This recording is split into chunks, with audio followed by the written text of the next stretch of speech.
रूस और जॉर्जिया की सरहद पर शदीद बर्फबारी के बायस 2500 के करीब गाड़ियां फंस गईं। शहरियों को मुश्किलात का सामना है। इंतजामिया की तरफ हाईवे को बंद कर दिया गया है। हुकाम का कहना है कि हाईवे पर बर्फ को हटाने का काम जारी है। मजीद तफसीलात बताएंगे। मॉस्को में हमारे नुमाइंदे मौजूद है शाहिद घुमन। जी शाहिद।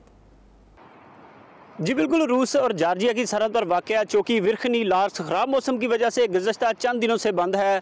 सरहद पर इस वक्त 2500 के करीब गाड़ियां फंसी हुई हैं। बताया गया कि रूस से कार के ज़रिए जॉर्जिया में दाखिल होना नामुमकिन है। आज जॉर्जियाई मिलिट्री हाईवे के साथ सफ़र को हर किस्म की नकलो हमल के लिए बंद कर दिया गया है, जबकि भारी गाड़ियों के गुजरने पर पाबंदी 25 नवंबर की शाम से नाफिजुल अमल है, जबकि 26 नवंबर की शाम को सड़क को मुसाफिर गाड़ियों के लिए भी बंद कर दिया गया था। नॉर्थ ओसेशियन ट्रैफिक मैनेजमेंट सेंटर के मुताबिक इस वक्त इलेक्ट्रॉनिक कतार में 2532 गाड़ियां रजिस्टर्ड हैं जो बर्फ में धंसी हुई हैं।